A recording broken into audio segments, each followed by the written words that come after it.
এই সেই বিখ্যাত ড্রিল মেশিনের কাটার, যেই কাটার দিয়া জাপানের টোকিও উপসাগরের নিচে পৃথিবীর সবচেয়ে বড় টানেলগুলার একটা কাটা হয়েছে, যেটা লম্বায় 9.5 কিলোমিটার। আর এইটার নাম টোকিও অ্যাকুয়ালাইন হাইওয়ে। 14 মিটার ব্যাসের এই মেশিনটা পৃথিবীর সবচেয়ে বড় ড্রিল মেশিন, যেটা এতটাই বড় যে সামনে থেকে প্রথমবার আপনি দেখলে বুঝতেই পারবেন না এটা কোনো কাটার, মনে হবে এটা মানে কোনো একটা স্ট্যাচু। আর 1994 সালের আগস্টে জাপানের কানাগাওয়া প্রিফেকচারের উকিশিমা থেকে এই টানেলটা খনন করা শুরু হয়। আর ঠিক 2 বছর পরে চিবা প্রিফেকচারের কিসারাজুতে এই টোকিও বে উপসাগরের উপরে আইসা শেষ হয়েছে, যেখানে একটা ম্যানমেড আইল্যান্ড বানানো হয়েছে যেটার নাম উমি হোটেল। ম্যানমেড আইল্যান্ড, যেখান থেকে আবার একটা ব্রিজের মাধ্যমে সাগরের উপর দিয়ে চিবা প্রিফেকচার পর্যন্ত যাওয়া যায়। এটা যেহেতু একটা হাইওয়ে, আর এই কাটারটার জন্য এই জায়গাটা একটা টুরিস্ট স্পটে পরিণত হয়েছে, যেখানে আইসা মানুষ এই কাটারটা দেখে।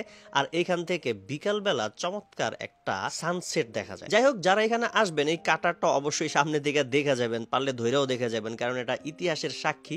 পৃথিবীর সবচেয়ে বড় আন্ডার ওয়াটার টানেলগুলার একটা এই কাটার দিয়া কাটা হয়েছে।